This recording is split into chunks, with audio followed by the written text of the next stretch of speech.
His first flight.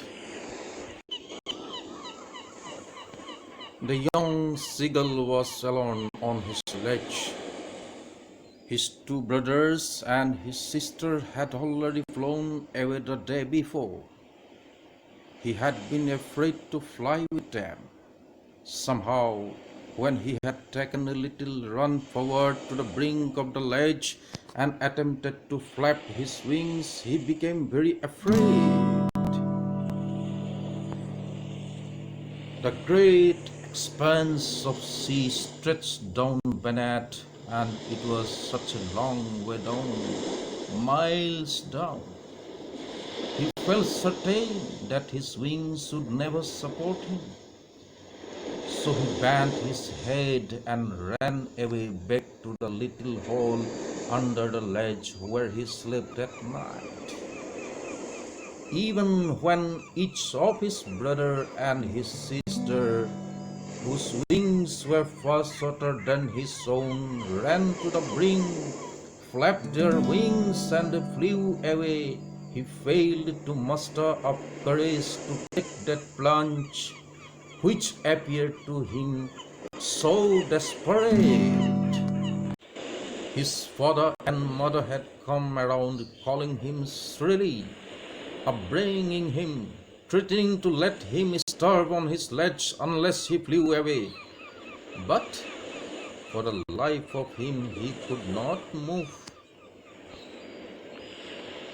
That was 24 hours ago. Since then, nobody had come near him. The day before, all day long, he had watched his parents flying about with his brothers and sisters, perfecting them in the art of flight, teaching them how to skim the waves and how to dive for fish. He had, in fact, seen his older brother catch his first herring and devour it, standing on the rock, and while his parents circled around raising a proud cackle. And all the morning the whole family had walked about on the big plateau midway down the opposite cliff, taunting him with his cowardice. The sun was now ascending to the sky, blazing on his ledge that faced the south. He felt the heat because he had not eaten since the previous nightfall. He stepped slowly out to the brink of the ledge, and standing on one leg with the other leg hidden under his wing, he closed one eye and the other and pretended to be falling asleep. Still they took no notice of him. He saw his two brothers and his sister lying on the plateau, dozing with their heads sunk into their necks. His father was preening the feathers on his white back. Only his mother was looking at him. She was standing on a little high hump on the plateau, her white breast thrust forward. Now and again she tore at a piece of fish that lay at her feet, and then scraped each side of her beak on the rock. The sight of the food maddened him. How he loved to tear food that away, scraping his beak now and again to wet it.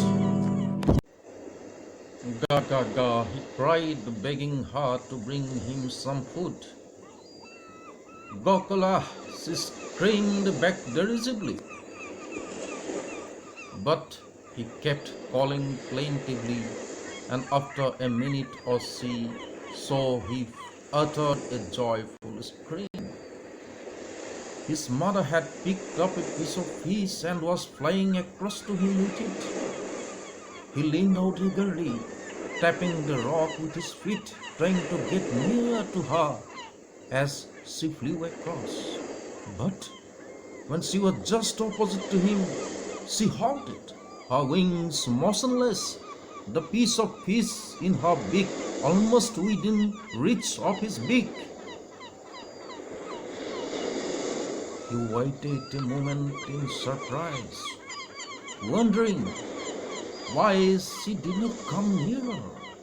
And then, maddened by hunger, he dived at the fish.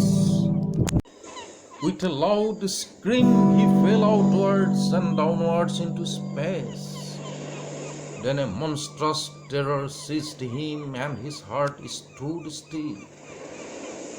He could hear nothing, but it only lasted a minute. The next moment, he felt his wings spread outwards. The wind rushed against his breast feathers, then under his stomach and against his wings. He could feel the tips of his wings cutting through the air. He was not falling headlong now. He was soaring gradually downwards and upwards. He was no longer afraid. He just felt a bit dizzy. Then he flapped his wings once and he soared upwards. Ga ga ga ga ga ga, Gaukala. His mother swooped past him, her wings making a loud noise. He answered her with another scream. Then his father flew over him screaming. He saw his two brothers and his sister flying around him, curveting and banking and soaring and diving. Then he completely forgot that he had not always been able to fly and commanded himself to dive and soar and curve. Shrieking shrilly, he was near the sea now, flying straight over it, facing straight out over the ocean. He saw a vast green sea beneath him, with little ridges moving over it, and he turned his beak sideways and cawed amusedly. His parents and his brothers and sister had landed on his green flooring ahead of him. They were beckoning to him, calling shrilly. He dropped his legs to stand on the green sea. His legs sank into it. He screamed with fright and attempted to rise again, flapping his wings. But he was tired and weak with hunger, and he could not rise, exhausted by the strange exercise. His feet sank into the green sea, and then his belly touched it, and he sank no further. He was floating on it, and around him his family was screaming, praising him, and their beaks were offering him scraps of dogfish. He made